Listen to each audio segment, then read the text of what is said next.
Hello and welcome to how to play the vampire counts in 2021.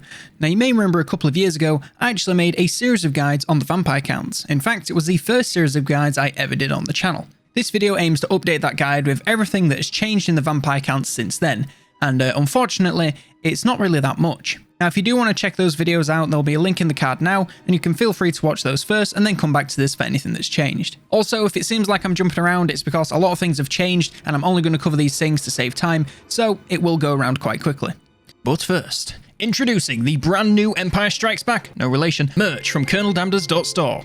This fabulous design is crammed full of details and characters from everyone's favourite faction, the Vampire Counts. This ambitious crossover combines your favourite characters into a movie poster inspired by the sci-fi classic Battle Beyond the Stars. You can pick up this design on a poster, t-shirt, or even a hoodie, and then you too can become a fashion icon. Here's what one satisfied customer had to say. Oh yeah, I think it's bloody great.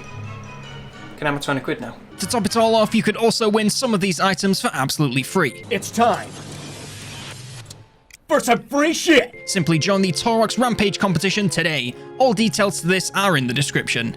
Otherwise, if you're interested in supporting this here YouTube channel, whilst also decorating yourself and your walls with the hottest design this side of Sylvania, then head on over to COLONELDAMNEDERS.store today, or click the first link in the description.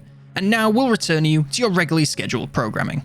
First up, we have the faction changes. So, the Vampire Counts were once just a faction, and now they are three. Manfred von Kastein and Hellman have been moved into the Sylvania faction, and their effects have been changed. Manfred has gone from 5 to 10% campaign move range for all lords, from 10% to minus 15% upkeep for Graveguard and Black Knights, and he's gained 2 recruit rank for Graveguard and Black Knights, and his faction starts with 1 Blood Kiss.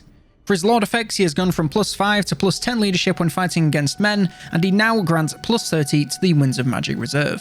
Also, for some reason way back then, I didn't cover the skills or missions, so I'll do that now. For Manfred's skills, of course you want to start in the blue line, of course getting Restless Dead, which is the vampire equivalent of Root Marcher.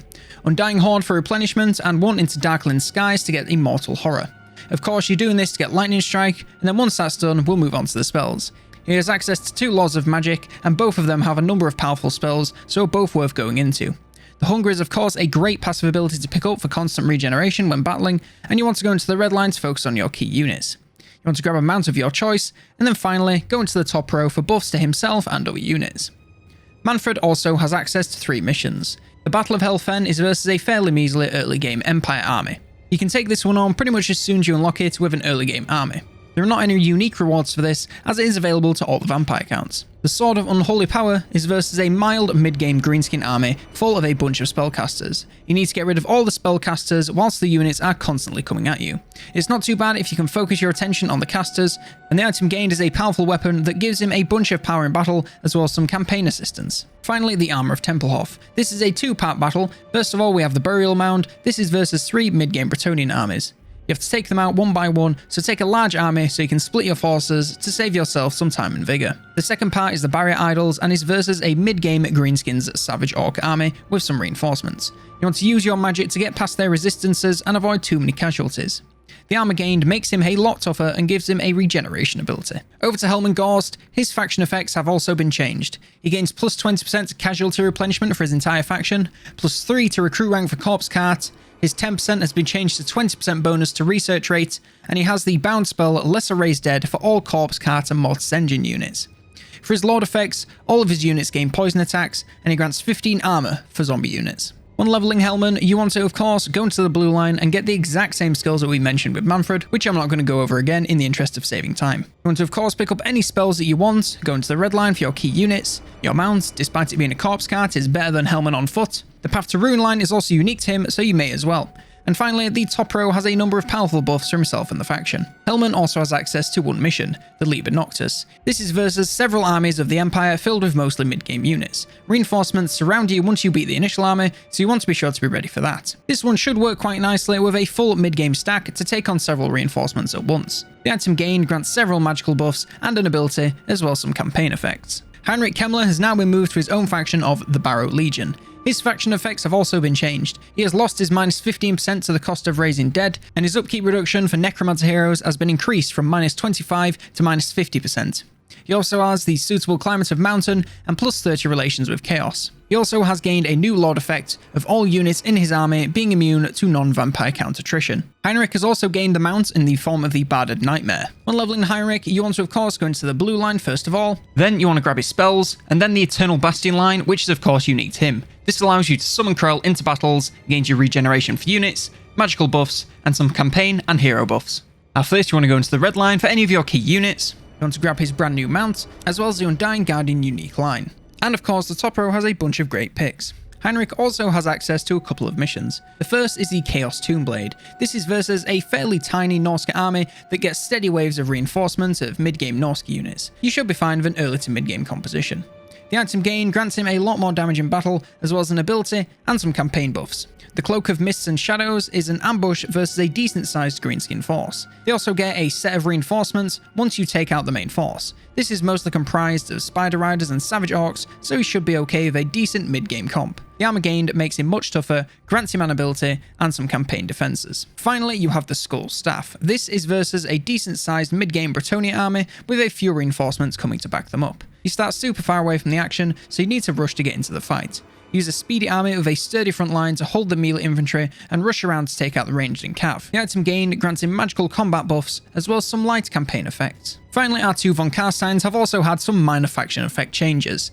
Vlad has had his campaign movement range bonus increased from 5% to 10%, and he starts with a Blood Kiss. On leveling Vlad, we of course want to start in the blue line and get the exact same things that we always do. After this, you want to go into his unique Cloud of Horror line, which is new in the latest patch, and grants him some extra campaign buffs, including move range, and that fantastic Coven of Undeath skill that gives all units in the faction heaps of XP every single turn. Also grants you some more powerful aura effects and damage for Vlad and his army, as well as a Bound Vortex spell.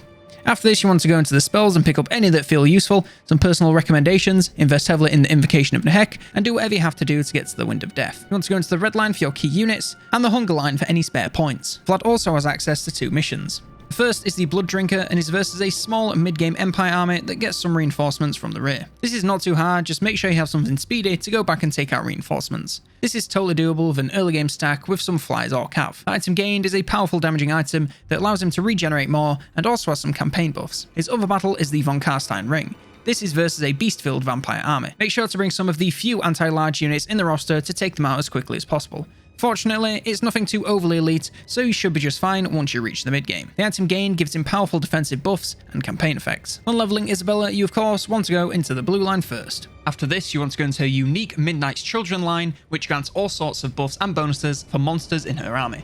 It also grants her the same Bound Vortex spell as Vlad, and some other buffs to the rest of the army. You want to then grab any spells that you want, amount of your choice, and of course the top row for a couple of buffs. The Hunger is always great for some passive regeneration in battle, and the red line for your key units. Any spare points go into the rest of the Hunger line for general combat buffs. Isabella also has access to just one mission. This is a two-part battle, and the first is the Deadwood versus a decent-sized mid-game Beastmen stack. They have quite a number of large units, so take some sturdy anti-large damage. It's kind of a weak point for the vampire, so it can be a bit of a pain, so just go into it with a more elite army than you need if you want to make it easier. The other part is Marbad's Tomb. This is versus a decent mid to late game Empire army. You want something quick to be able to take on those ranged and artillery units, so a mid to late game comp should work quite well. The item gain gives Isabella defensive buffs, an ability, and some campaign buffs. Now I'll quickly go over the skill trees of the generic lords that are already in the game, although they all pretty much level the same. For the Strigoi and the Vampire Lord, they literally do level exactly the same.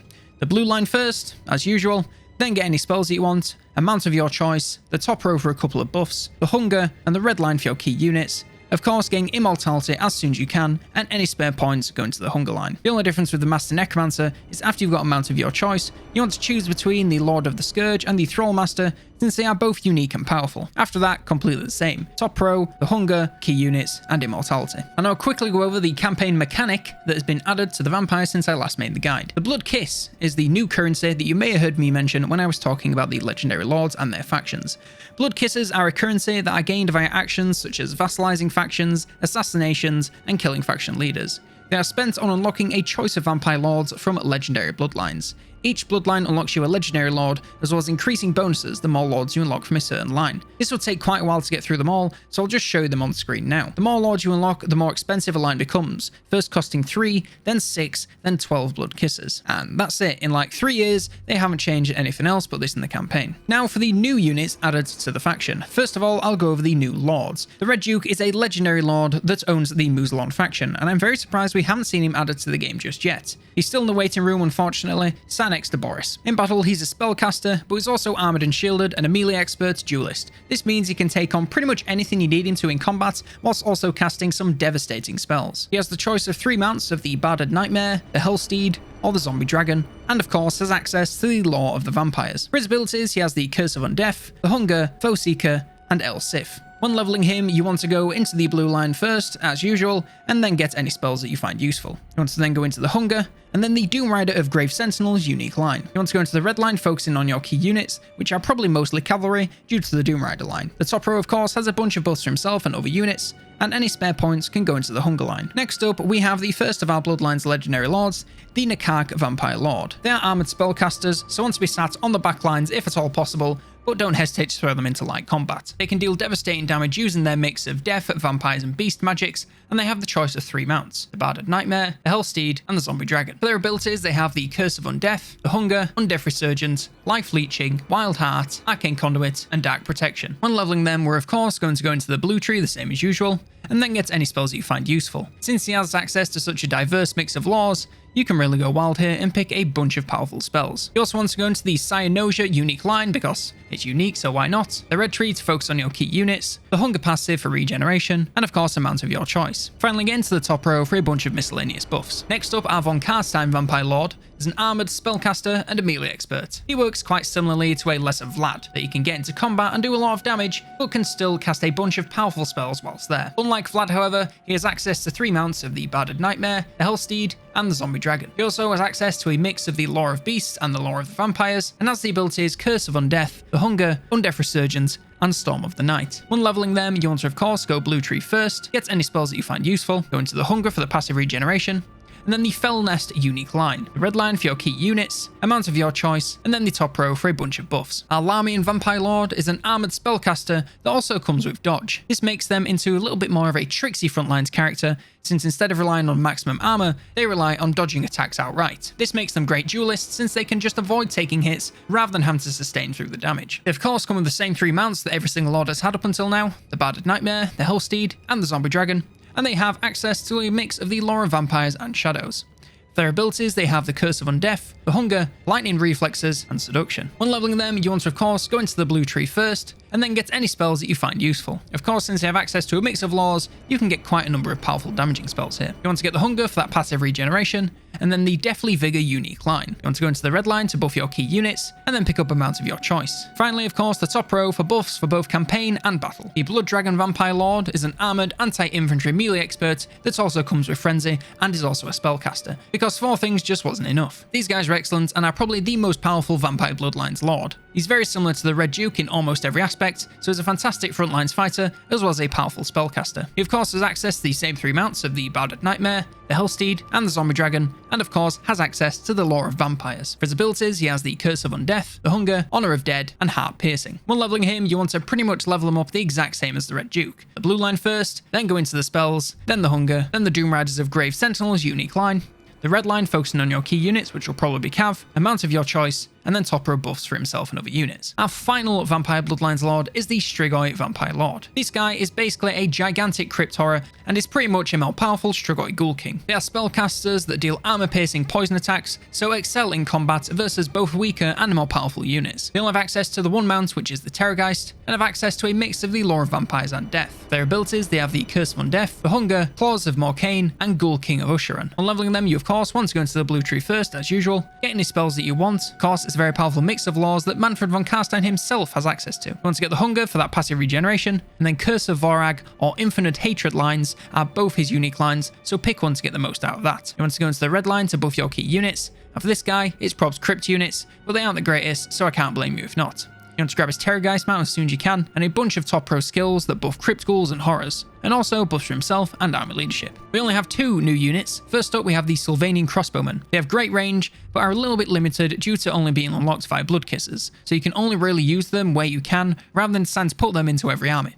They are pretty much the same as Empire Crossbowmen, but are a little bit harder to use here due to the rush strat of the vampire counts. You want to move them up with the army, and then get them firing over your unit's heads. If the lines are too tight, then get them on the flanks for a cleaner shot. Our other new unit is the Sylvanian Handgunners. These guys are an armor-piercing missiles unit, and are again pretty much the Empire Handgunners. They are also very limited in their recruitment, so you can't really decide how many you have in your army, just put them in whenever you unlock them. These guys again need to move up with your lines and then straight away move onto the flanks since they can only fire into a straight line. They deal great armor piercing damage, so you want to focus on their more armored units to get the most value. And thank you so very much for watching this video. I do hope you've enjoyed it. The Vampire Counts was of course the first guide that I ever made on the channel, and it's really insane to see how far it's come since that day. I remember coming back from work and it had like 300 views, and that was the most insane thing that ever happened to me. And here we are today, and that same video has nearly 100,000 views. I really can't thank you all enough. Now you may be wondering where my army composition is. Well, I've decided to separate that into a different video that I will be releasing next week. That will go over army compositions for the vampire counts for each stage of the game,